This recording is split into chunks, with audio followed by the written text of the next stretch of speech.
Hey, what's going on, y'all? It's Nick here with F.O.F Financial Coaching LLC, and I'm here today to talk about what else? Money. Hope you guys are having a great day today. And so today, the topic that I want to get into is how to handle your finances when you unexpectedly are down one income. So this could be for a married couple. Let's say you got two incomes, and then all of a sudden your spouse loses their job. Kind of like, what do you do? Also, if you're single right now and you lose your job, what are some of the things that you can do? What can you do to prepare for that before something like that happens? Because even right now with COVID going around, we know that it's tough for anybody to have a job. Really a blessing to be able to keep your job, whether you're seen as an essential worker or whatever your field may be. It's definitely something that has affected a lot of people, even people that we know. Without further ado, let's get into it. And so a quick story for you all. In 2015, my wife and I got married. I actually got a field assignment to go out to the field, so I was in Michigan. And when I went to Michigan, I wanted her to come with me, and she was working as a nurse, so she actually went on a hiatus from her job, and so she was not actually coming up with any income at the time. And so we did go down to one income at that time, right at the beginning of our marriage. And for those of you that are married, you know that first year of marriage is not necessarily the easiest one, depending on what's going on. And so to be down at one income, we had to struggle with a couple of things, not just from a financial perspective, but really kind of from a mindset perspective. So honey, you kind of want to talk a little bit about how you felt losing your income and me just really being the one working at that particular time? Yeah, for me, it was just feelings of just feeling inadequate. Like I just wasn't able to contribute financially anymore, and then not recognizing that my role in our marriage was still beneficial at the time. Yeah, I think a lot of people can relate to that, because when you're losing a job, especially for me, from a male perspective, you know, losing a job and feeling like you can't provide, or that you are not doing the job that you're supposed to be doing, or even kind of from my wife's perspective, when you are so used to working, I mean, you have been working, 5-6 years beforehand, so... Right, it's pretty good amount of time before right. we got married. So just to stop doing that can really kind of throw anybody from a loop. And so I think it's that initial standpoint, that emotional, emotional wave to get over. Right. Because that wave is, you got to realize that you have to deal with losing the job. You have to actually deal with that and come to terms with that. So how are you able to, go ahead. I mean, but then just speaking to just us being first married, you don't expect a lot of things like that to happen, and then I know you are supposed to be the provider, but at that moment it was like, can he really provide for me? I don't know. Like, what am I gonna do? No, I understand. I mean, I understand. You know, I believe. Right. Jesus, but we just first got married. We're still getting to know each other. I mean, we had dated and all that, but the situation is a big life-changing event. And then from an event to get married to then be down to one income that quickly is not something that you necessarily would expect or what you would want. But it's what happened, and it's definitely a part of our story. And so I think we spent a lot of time while I was in Michigan, about 4 months. I mean, a lot of it was my wife not feeling her best, not feeling her feeling inadequate, because she really thought like I was upset with her. I had some issues with her because she wasn't working. But I was okay with it because, you know, I was able to work by God's grace, and we were able to make it through, and not really things changed too much for us from a financial perspective, but at the same time we were prepared. We had some things in place.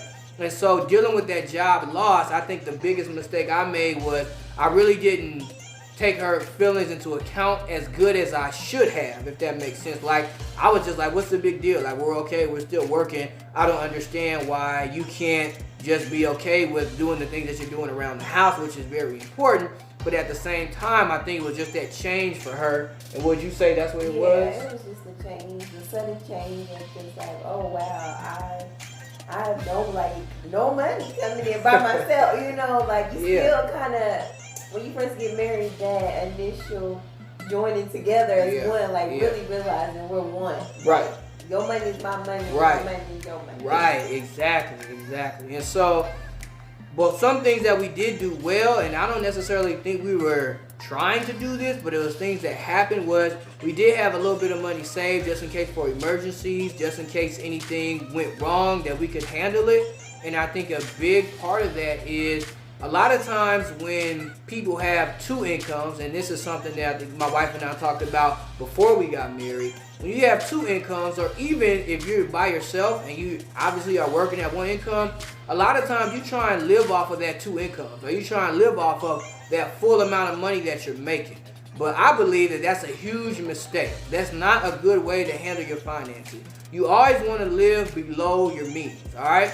So an example of that, like let's say you made $1 million a year. Like most people are like, oh, I make $1 million a year, I'm set. But mind you, your favorite superstar, your favorite athlete, your favorite whoever, if they're making $1 million a year, but they're spending $1 million plus a year, then they're still broke. Their stuff is just nicer than your stuff. And I know I've said that before.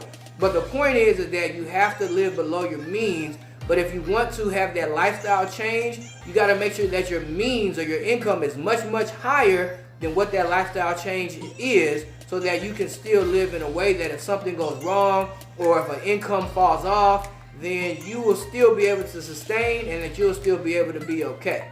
I hope that makes sense to you.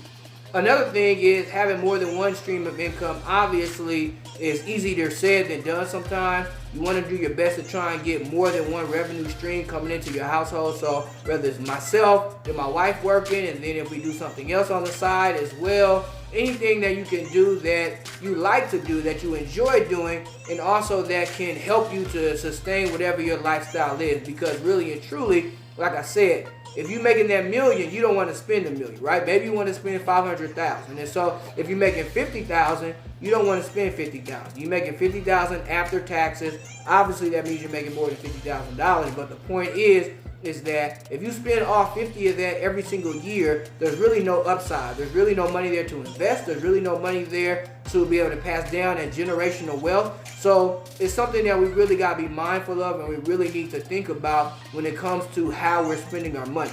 My wife and I, something that we do is we budget, and I think that helps us out a lot. Obviously, I'm kind of the nerd in the situation, so I'm the one who really looks at it and does a lot of that. But my wife has a lot of input on that as well. And so even when she wasn't working, she had input on that.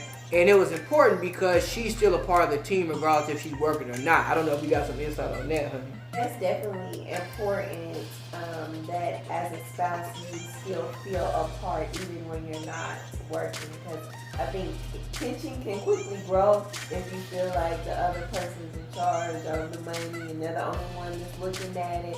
But no, I think it's good to have a safe space to be able to discuss the finances together. Right. So be able to discuss those finances together. And you know, honey, really and truly, I think that's important that sometimes my wife, she brings different things to the table that I don't bring, especially when it comes to thinking of other people and kind of the emotional side of things that I don't necessarily have. It has nothing to do with being a man or a woman. It's just more that we are different, but we have to use those differences in order to, to be the best team that we can be, to be the best us that we can be, if that makes sense. And so overall, what I really want you all to get from this video is that having two incomes is great, but losing an income can really be traumatizing for anybody, depending on what's going on, especially when you're by yourself or even when you're married.